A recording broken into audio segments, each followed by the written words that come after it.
ഒരു പുരോഹിതൻ നിലയിൽ പോലും ഞാൻ അസ്പയർ ചെയ്യുന്നത് അതാ വാസ്തവത്തിൽ. ആവശ്യത്തിലേറെ ഫ്ലോസ് പറ്റിയിട്ടുണ്ട്, ആവശ്യത്തിലേറെ പാളിച്ച പറ്റിയിട്ടുണ്ട്. എന്നാലും ഞാൻ വെറുതെ ഇരുന്ന് ആലോചിക്കാറുണ്ട്, എങ്ങനെയായിരിക്കും എൻ്റെ ചങ്ങാതിമാരെന്നെ ഓർമ്മിച്ചെടുക്കാൻ പോവുക. സ്വാഭാവികമായിട്ട് അവർ പറയാൻ സാധ്യമുള്ളൊരു വിചാരം കുറച്ചൊരു അനുഭാവമുള്ളൊരു മനുഷ്യനായിരുന്നു, കുറച്ചൊരു എമ്പതിയുള്ള മനുഷ്യനായിരുന്നു. അല്ല, അതൊക്കെ ഈ പറഞ്ഞ കണക്ക് ഒരു ജീവിതത്തിൻ്റെ ഒരു ഫ്ലേവർ മാത്രമാണ്. ബേസിക്കായിട്ട് ഞാൻ ആഗ്രഹിക്കുന്ന ഒരു കാര്യം ഓർമ്മിക്കപ്പെടണം, അല്ലെങ്കിൽ ഒരു കാര്യത്തിൻ്റെ പേരിൽ ഞാൻ റെഫർ ചെയ്യപ്പെടണമെന്നാണ്. എന്താണത്? ഒരു നീതിമാനായൊരു പുരോഹിതനായിരുന്നു. ഇതെല്ലാവർക്കും ബാധകമാണ്. നീതിമാനായ അപ്പനായിരുന്നു, നീതിമാനായ അധ്യാപകനായിരുന്നു, നീതിമാനായ ഒരു ഭരണാധികാരിയായിരുന്നു. തമോന്മുഖം ജീവിതം പ്രഭാമയം സന്നിധാനം.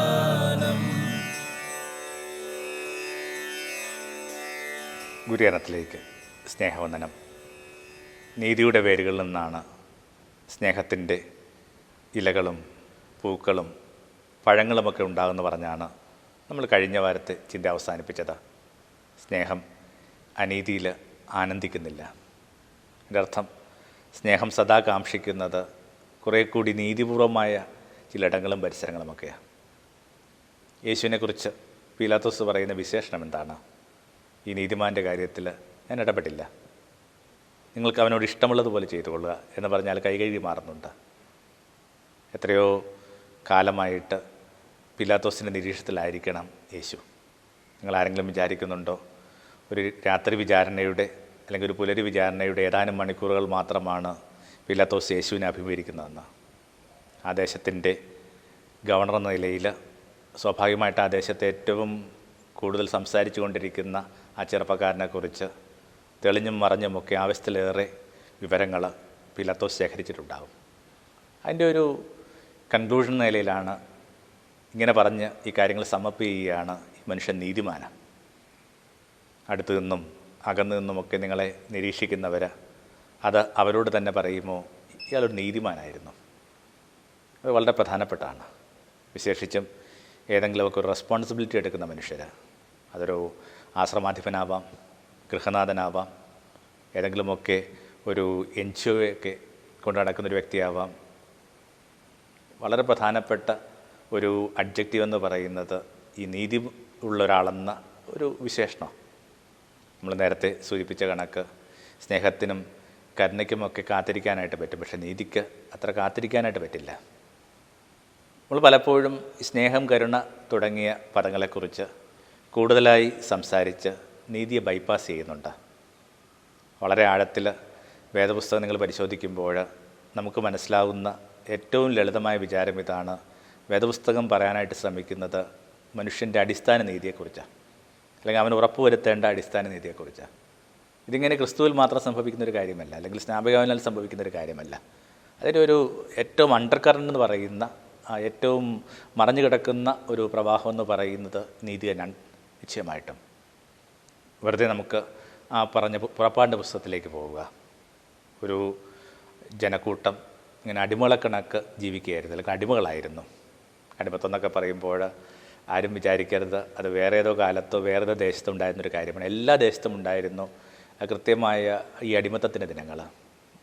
മലയാളി എന്ന നിലയിൽ ചിലപ്പോൾ നമ്മൾ ഹുങ്ക് പറയാറുണ്ട്. അത്തരം ഒരു കാര്യങ്ങൾ ഇവിടെ ഇല്ലായിരുന്നു. ചരിത്രത്തെക്കുറിച്ച് കാര്യമായിട്ട് നമ്മൾ തിരിഞ്ഞു നോക്കാത്തതുകൊണ്ടാണ്, ചരിത്ര പഠനമില്ലാത്തതുകൊണ്ടാണ്. കൃത്യമായ ചന്തകൾ നമ്മുടെ ദേശങ്ങളുണ്ടായിരുന്നു. ചങ്ങനാശ്ശേരിയൊക്കെ ഉൾപ്പെടെ ഇടങ്ങളിൽ ഒരു 150 വർഷം മുമ്പ് വരെ ഈ അടിമ കച്ചവടം നടന്നിരുന്നു. നമുക്ക് അടിമകളെ വാങ്ങാമായിരുന്നു. അപ്പോൾ ഈ അടിമത്തം എന്ന് പറയുന്ന ഒരു സംഭവമുണ്ട്. ഇത് പല ലെയറിലുള്ളതാണ്. ഭൗതികമായ അടിമത്തമുണ്ട്, ആന്തരികമായ അടിമത്തമുണ്ട്. എന്തുമാവട്ടെ, ഈ ചങ്ങല പൊട്ടിക്കുക എന്നുള്ളതായിരുന്നു ആ ഒരു പഴയ നിയമ യഹോവയുടെ ഏറ്റവും വലിയ ഇടപെടൽ. അതുകൊണ്ടാണ് ഇങ്ങനെ ഒരു ആൾക്കൂട്ടവുമായിട്ട് ഫറവോയുടെ മുമ്പിലേക്ക് മോശയും ഏറനും ചെല്ലുന്നത്. ചെന്നിട്ട് പറഞ്ഞു, തൻ്റെ ജനത്തെ വിട്ടയക്കണമെന്ന് യഹോവ ആഗ്രഹിക്കുന്നു, ആവശ്യപ്പെടുന്നു. ഫറവ ചോദിക്കുന്നൊരു ചോദ്യം ഇതാണ്: ഞാൻ എന്തിനവരെ വിട്ടയക്കണം? So that they may go and worship. ആരാധിക്കാൻ വേണ്ടി അവരെ സ്വതന്ത്രരാക്കുക എന്നുള്ളതാണ്. ഇപ്പോൾ ഒരു വിശ്വാസ സമൂഹം രൂപപ്പെടണമെങ്കിൽ, ഒരു ആരാധന സമൂഹം രൂപപ്പെടണമെങ്കിൽ അതിനകത്ത് ഏറ്റവും ബേസിക്കായിട്ട് ഉറപ്പുവരുത്തേണ്ടത് ഈ കൈകൾക്കകത്ത് ചങ്ങലയുണ്ടോ, അവരുടെ കാൽപാദങ്ങൾ എന്തിനോടാണ് ബന്ധിച്ച് നിൽക്കുന്നത്? ഈ ചങ്ങലകളെ പൊട്ടിക്കാത്ത ഒരു സമൂഹത്തിന് ആരാധിക്കാൻ പോലും അവകാശമില്ലെന്ന വിധത്തിൽ അത്രയും കൃത്യമായിട്ട് നീതിയുടെ പക്ഷത്ത് നിൽക്കുന്ന ഒരു പുസ്തകമാണ് ഈ പറയുന്ന വേദപുസ്തകം ബൈബിൾ. അത് അവസാനിക്കുന്നത് എങ്ങനെയാണ്? പുതിയൊരു നീതിയുടെ കാലം സ്വപ്നം കണ്ടുകൊണ്ടാണ്. ഞാൻ ഒരു പുതിയ ആകാശവും പുതിയ ഭൂമിയും കണ്ടു. അപ്പോൾ ആ പുതിയ ആകാശത്തിൻ്റെയും പുതിയ ഭൂമിയുടെയും സൃഷ്ടിയിലേക്ക് നമ്മൾ എന്ത് കോൺട്രിബ്യൂട്ട് ചെയ്യുന്നുള്ളത് ഏറ്റവും ബേസിക്കായിട്ടുള്ള ഒരു വിശ്വാസത്തിൻ്റെ ഒരു വിചാരം തന്നെ, ഒരു ഫെയ്ത്തിൻ്റെ വിചാരം തന്നെ. നമ്മൾ ഇതിനകത്ത് എന്തുമാത്രം കൺസ്ട്രക്റ്റീവ് ആകുന്നു, എന്തുമാത്രം കോൺട്രിബ്യൂട്ട് ചെയ്യുന്നുള്ളത്. നമ്മുടെ മുമ്പിലുള്ള മാതൃകളെപ്പോലും നമ്മൾ കാണാതെ പോകുന്നു. ഒരു പക്ഷേ നേരത്തെ പറഞ്ഞത് കണക്ക് ഈ പറഞ്ഞ സ്നേഹമെന്നും കരുണയെന്നും പറയുന്ന ആ വൈകാരികമായ പദങ്ങളെ കൂടുതലായിട്ട് ഉപയോഗിക്കുന്നത് കൊണ്ട് വളരെ പരുക്കനായിട്ട് ജീവിച്ച നീതിയുടെ പക്ഷത്ത് നിന്ന ചില മനുഷ്യർക്കൊന്നും അത്ര ഭംഗിയുള്ളതായിട്ട് നമ്മൾ തിരിച്ചറിയുന്നില്ല.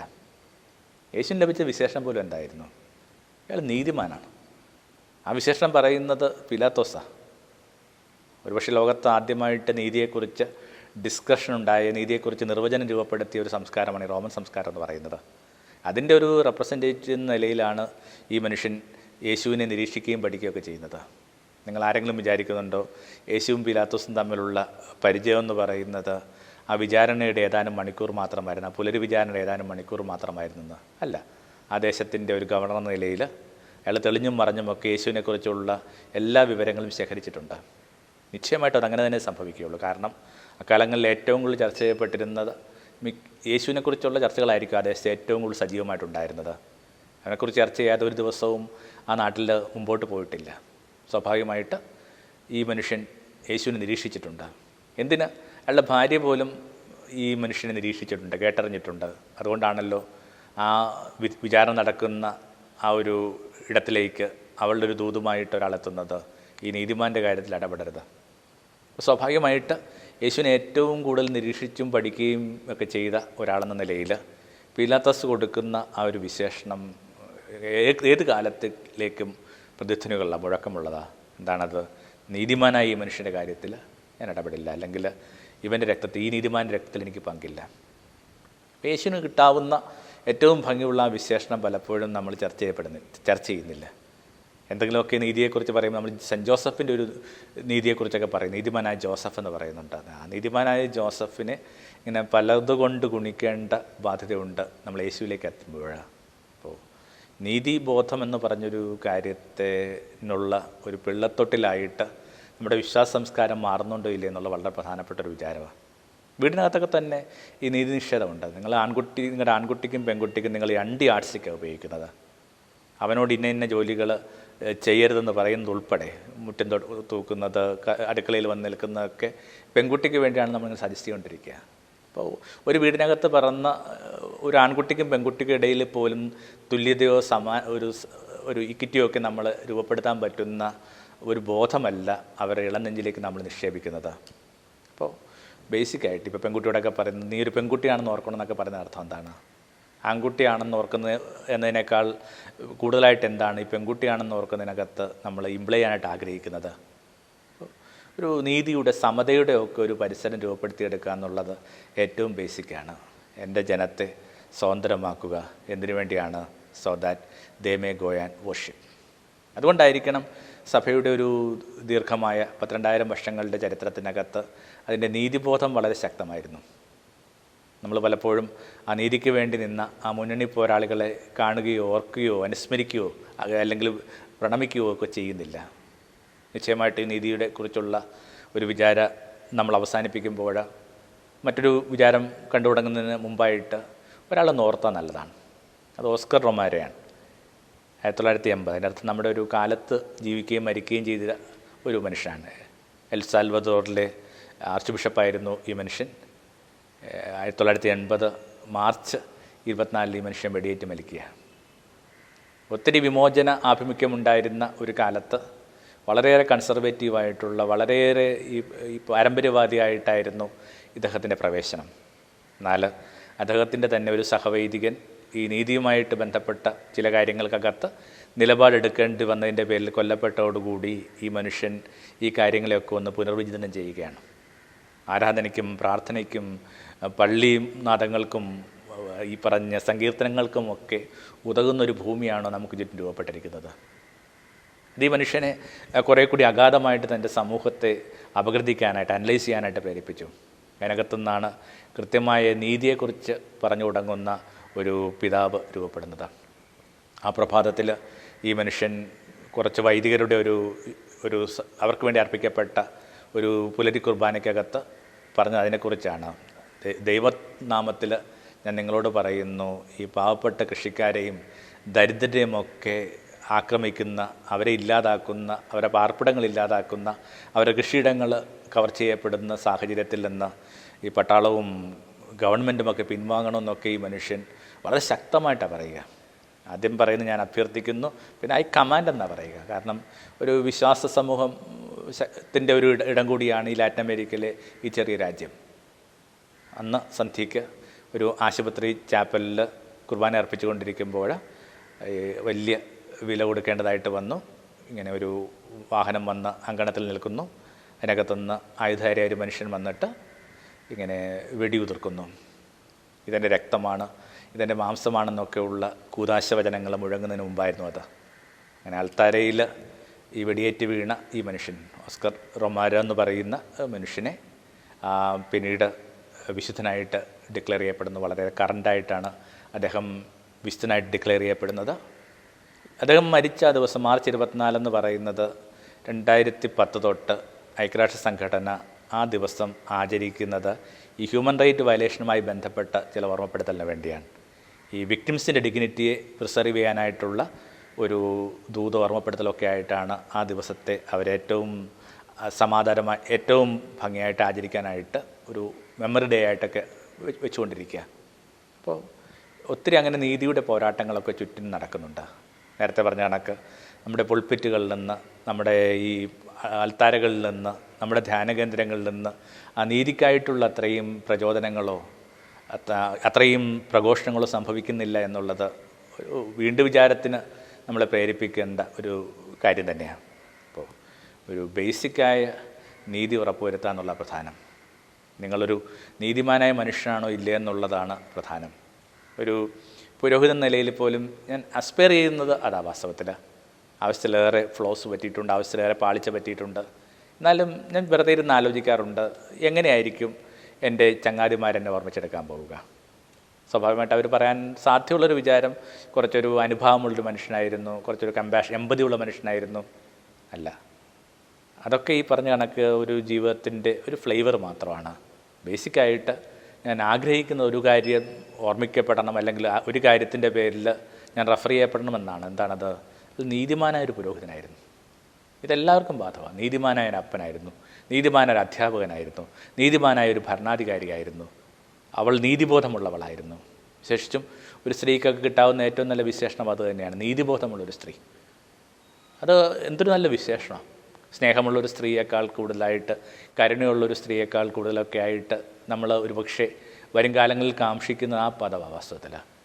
അപ്പോൾ കുറേ കൂടി വേദപുസ്തകം എന്തിനു വേണ്ടിയാണോ നിലനിന്നത് ആ പദത്തെ കുറച്ചുകൂടി ഗൗരവമായിട്ടെടുക്കാനും കുറച്ചുകൂടി നമ്മുടെ പ്രാർത്ഥനകളിൽ മുഴക്കമുണ്ടാകാനും വേണ്ടിയൊക്കെ ഒന്ന് ഓർമ്മിപ്പിച്ചിട്ട് അതിനോട് കൂടി ചേർന്നുള്ളൊരു വരിയൊന്ന് നമുക്കൊന്ന് കണ്ടുവെക്കാനാ കരുതുക.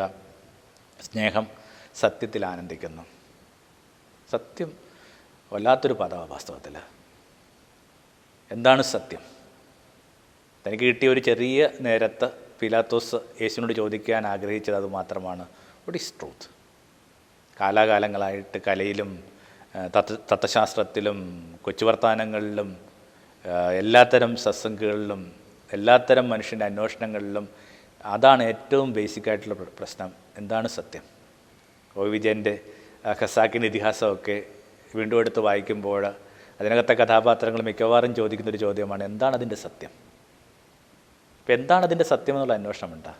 എന്നിട്ടും കൃത്യമായിട്ടൊരു സത്യം ലഭിക്കുകയോ സത്യത്തിൽ ആനന്ദിക്കാനോ കഴിയാതെ നമ്മൾ ഇവിടെ നിന്ന് പിൻവാങ്ങിയ, നമ്മൾ മടങ്ങിപ്പോവുകയാണ്.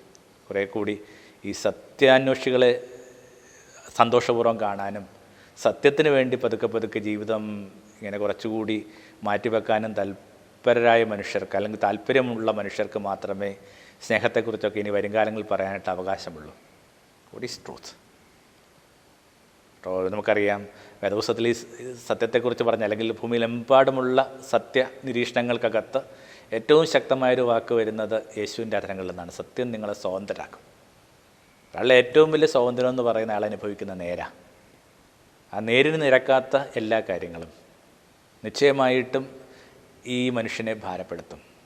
ഈ മനുഷ്യനെ എല്ലാത്തരം വിഷാദങ്ങളിലേക്ക് കൂട്ടിക്കൊണ്ടു പോകും. അവനവൻ്റെ വിഷാദത്തിൽ നിന്നും, അവനവൻ്റെ അനിശ്ചിതത്വങ്ങളിൽ നിന്നും, അവനവൻ്റെ ഭയങ്ങളിൽ നിന്നും പുറത്ത് കടക്കാനായിട്ടുള്ള ഏറ്റവും നല്ല മാർഗം ഈ സത്യവുമായിട്ട് സ്നേഹത്തിലാവുക എന്നുള്ള, സത്യത്തെ പരിണയിക്കുക എന്നുള്ള, സത്യത്തിൻ്റെ അന്വേഷണത്തിലായിരിക്കുക എന്നുള്ള. എന്താണ് ഈ സ്വാതന്ത്ര്യം എന്ന് പറയുന്നത് പോലും സത്യം കൊടുക്കുന്ന സ്വാതന്ത്ര്യമാണ്. സത്യത്തെക്കുറിച്ച് ഒത്തിരി നിർവചനമുണ്ട്. അതിൻ്റെ ഏറ്റവും ലളിതമായ നിർവചനം എന്ന് പറയുന്നത് റൈറ്റ് പെർസെപ്ഷൻ ഈസ് ട്രൂത്ത്. ഈ നേരെയുള്ള കാഴ്ച അല്ലെങ്കിൽ വ്യക്തമായ കാഴ്ചയെ വിളിക്കുന്ന വാക്കാ സത്യം. ഒരു കണ്ണാടി കാണുന്ന കാഴ്ച പോലും സത്യമല്ല. നിങ്ങൾ ഉപയോഗിക്കുന്ന കാറിൻ്റെ കണ്ണാടിക്കകത്ത് അത് എഴുതി വച്ചിട്ടുണ്ട്, the image in this mirror are more closer than you think.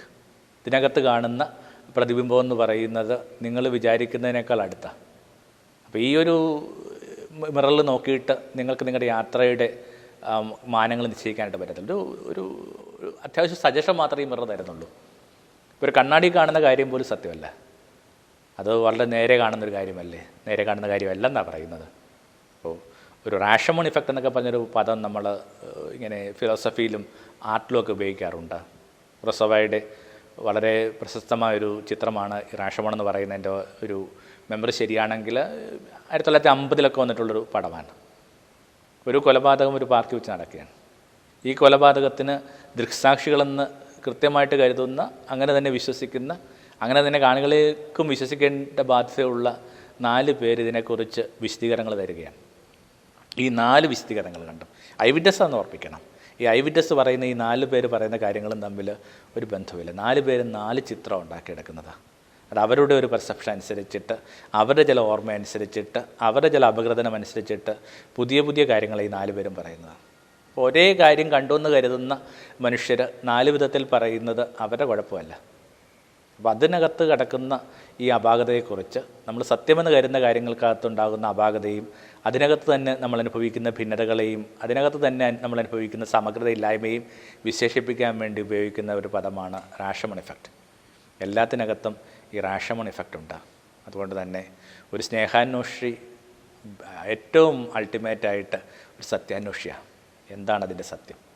ഒരാളെക്കുറിച്ച് കേൾക്കുന്നൊരു ആരോപണം, അല്ലെങ്കിൽ ഒരു ബന്ധത്തിലൊക്കെ വരാവുന്ന ഒരു അപാകത എടുക്കുക, ഒരു ബന്ധത്തെ വേറൊരാൾ തെറ്റിദ്ധരിക്കുക. ആ ബന്ധത്തിനകത്ത് എന്താണ് സത്യം?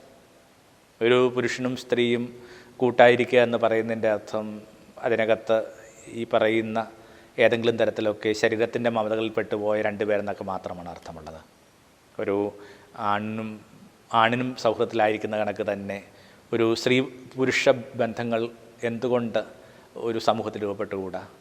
അല്ലെങ്കിൽ എല്ലാ സ്ത്രീ പുരുഷ സൗഹൃദങ്ങളെയും നിങ്ങൾ എന്തുകൊണ്ടാണ് ഇങ്ങനെയൊക്കെ വിശേഷിപ്പിക്കുന്നത് എന്നൊക്കെ പറയുന്ന ഏറ്റവും ലളിതമായി നമ്മളതിൻ്റെ ഏറ്റവും ബേസായ കാര്യങ്ങളാണ് പറയുന്നത്. ഇതുമായിട്ടൊക്കെ ബന്ധപ്പെട്ട് വലിയ വലിയ തെറ്റിദ്ധാരണകളും വലിയ വലിയ നുണകളുമൊക്കെ ഉള്ള ഒരു കാലത്തിനകത്ത് വെറുതെ ഈ പറഞ്ഞ ഈ ഖസാക്കിൻ്റെ ഇതിഹാസത്തിലൊക്കെ പറയുന്ന ഗ്രാമീണ മനുഷ്യർ ചോദിക്കുന്ന കണക്ക് ഒരു ചുവടൊന്ന് മാറി നിന്നിട്ട് ചോദിക്കണം, എന്തായിരിക്കും അതിൻ്റെ സത്യം? ഓരോന്ന് കേൾക്കുമ്പോൾ ഇത്രയും വൈകാരികതയിൽ പെട്ടുപോകേണ്ട കാര്യമുണ്ടോ? ഓരോന്നിനകത്തും ഇത്രയും തീയിൽപ്പെട്ടത് കണക്ക് ഉരുകിപ്പോകേണ്ട കാര്യമുണ്ടോ? എന്തായിരിക്കും അതിനകത്ത് സത്യം? എന്തായിരിക്കും അതിൻ്റെ നേര്? ഈ നേരെ കാണുന്നതാണ് നേര്. അതുകൊണ്ട് തന്നെ കേട്ടതിനെ അല്ലെങ്കിൽ വ്യാഖ്യാനിച്ചതിൻ്റെയൊക്കെ ഇരകളാകാതിരിക്കാനായിട്ട് ശ്രദ്ധിക്കുക. ഭൂമിയിൽ കുറേ കൂടി സത്യമുണ്ടാവട്ടെ. സത്യത്തിന് മാത്രമേ നമുക്ക് സ്വാതന്ത്ര്യവും ആനന്ദവും തരാനായിട്ട് പറ്റൂ. ഒരു കയറ് കാണുന്ന കണക്കാണ്. ഒരു കയറ് പുറത്ത് കിടപ്പുണ്ട്. ഒരു കുട്ടിക്കത് തോന്നുന്നു പാമ്പായിട്ടാണ്. ആ കുട്ടിക്ക് എപ്പോഴാണ് സ്വാതന്ത്ര്യം കിട്ടുന്നത്? അല്ലെങ്കിൽ പാമ്പ് തന്നെ ആയിക്കോട്ടെ, എന്താ കയറോ പാമ്പെന്ന് ഇപ്പോൾ വ്യക്തമല്ല. അമ്മ ആ കുട്ടിയുമായിട്ട് അരികിൽ ചെന്നിട്ട് അത് പാമ്പെന്നോ കയറെന്നോ തെളിയുന്ന നിമിഷത്തിലാണ് ഈ കുട്ടിക്ക് ഈ പറഞ്ഞ ബൗദ്ധികാനന്ദം ഉണ്ടാകുന്നത്, അല്ലെങ്കിൽ ആന്തരിക ആനന്ദം ഉണ്ടാകുന്നത്. അപ്പോൾ പലതിനകത്തും ഈ വ്യക്തമായ കാഴ്ച എന്ന് പറയുന്നത് വളരെ പ്രധാനപ്പെട്ടാണ്. സാത്താനെക്കുറിച്ച് ഒരു വാക്കേ യേശു പറയുന്നുള്ളൂ. എന്താണത്? അയാൾ നുണകളുടെ അച്ഛനാണ്, മാസ്റ്റർ ഓഫ് ഡിസെപ്ഷൻ. പല നുണകളും സത്യമാണെന്ന് നമ്മളോട് പറഞ്ഞു തന്നിരിക്കുന്നത് ഈ പറഞ്ഞൊരു തിന്മയുടെ സ്വാധീനമാണ്. ഉദാഹരണത്തിനായിട്ട് വികസനം എന്നൊക്കെ പറയുന്നൊരു കാര്യം ഒരു നുണയാണ് വാസ്തവത്തിൽ. പുതിയ പുതിയ കാര്യങ്ങൾ ഒരു നഗരത്തിൽ രൂപപ്പെടുമ്പോൾ, പുതിയ പുതിയ സൗകര്യങ്ങൾ രൂപപ്പെടുമ്പോൾ നമ്മളതിനെ വിളിക്കുന്ന വാക്ക് വികസനം എന്നാണ് പറയുക. അടുത്ത ദിനങ്ങളിൽ മരിച്ചുപോയ ചിപ്കോ പ്രസ്ഥാനത്തിൻ്റെ ഒക്കെ ആചാര്യനായ അതിൻ്റെ ആത്മാവായ ആ മനുഷ്യനെ എടുക്കുക. എന്തുകൊണ്ടാണ് ഈ മനുഷ്യൻ തനിക്ക് ആവതുള്ളിടത്തോളം കാലം, ഏകദേശം 100 വയസ്സിന് മീതെയായിരുന്നു അദ്ദേഹത്തിൻ്റെ ആയുസ്, അതിൽ ഒരു 80 വർഷമെങ്കിലും ഈ മനുഷ്യൻ അലഞ്ഞുകൊണ്ട് ഈ ഓരോരോ ഇടങ്ങളിൽ ചെന്നിട്ട് ഈ പുതിയ വികസനങ്ങൾക്കെതിരായിട്ട് സംസാരിച്ചത് മനുഷ്യൻ്റെ മുന്നോട്ടുള്ള യാത്രയ്ക്ക് തടസ്സം സൃഷ്ടിക്കാൻ വേണ്ടിയാണോ, കടമ്പ സൃഷ്ടിക്കാൻ വേണ്ടിയാണോ? അല്ല. വികസനം എന്ന രീതിയിൽ നമ്മൾ ധരിച്ചിരിക്കുന്ന ചില കാര്യങ്ങളുടെ നേര് പറയാൻ വേണ്ടിയാണ് ഈ മനുഷ്യൻ അലഞ്ഞു നടന്നത്. കുറച്ച് സൗകര്യങ്ങൾ കുറച്ച് പേർക്ക് ഉണ്ടാകുന്നൊരു പ്രക്രിയയായിട്ടാണ് ഇപ്പോഴും പലപ്പോഴും വികസനത്തെ നമ്മൾ മനസ്സിലാക്കുക. വികസനം അതല്ല, കൂടുതൽ പേർക്ക് അടിസ്ഥാന സൗകര്യങ്ങൾ ഉണ്ടാകുന്നതിന് വിളിക്കുന്ന വാക്കാണ് വികസനം. എന്നിട്ടും അതിനെ അങ്ങനെയല്ലല്ലോ ഓരോരോ തർക്കങ്ങളിലും ചർച്ചകളിലും നമ്മൾ മുന്നോട്ട് കൊണ്ടുപോകുന്നത്. അങ്ങനെ എല്ലായിടത്തും ഈ പറഞ്ഞ നുണകളുടെ അച്ഛൻ അതിൻ്റെ കൃത്യമായ പിടിമുറുക്കുമ്പോൾ ഞങ്ങളെ സ്വതന്ത്രരാക്കണമേ, സത്യത്തിലേക്ക് സ്വതന്ത്രരാക്കണമേ, സ്നേഹിക്കുന്ന ഞങ്ങൾക്ക് സത്യത്തിൻ്റെ ആനന്ദം പറഞ്ഞു തരണമേ. ആമേൻ. Brothers, each one of you is one of us. We are the same people. The farmers and peasants that you kill are your own brothers and sisters. When you hear the words of a man telling you to kill, think instead in the words of God. Thou shalt not kill. No soldier is obliged to obey an order contrary to the law of God. In His name and in the name of our tormented people who have suffered so much and whose laments cry out to heaven, I implore you, I beg you, I order you, stop the repression.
ആൽത്താരയിൽ ഈ വെടിയേറ്റ് വീണ ഈ മനുഷ്യൻ Oscar റൊമാരോ എന്ന് പറയുന്ന മനുഷ്യനെ പിന്നീട് വിശുദ്ധനായിട്ട് declare ചെയ്യപ്പെടുന്നു. അദ്ദേഹം മരിച്ച ദിവസം മാർച്ച് 24 എന്ന് പറയുന്നത് 2010 തൊട്ട് ഐക്യരാഷ്ട്ര സംഘടന ആ ദിവസം ആചരിക്കുന്നത് ഈ ഹ്യൂമൻ റൈറ്റ് വയലേഷനുമായി ബന്ധപ്പെട്ട ചില ഓർമ്മപ്പെടുത്തലിന് വേണ്ടിയാണ്.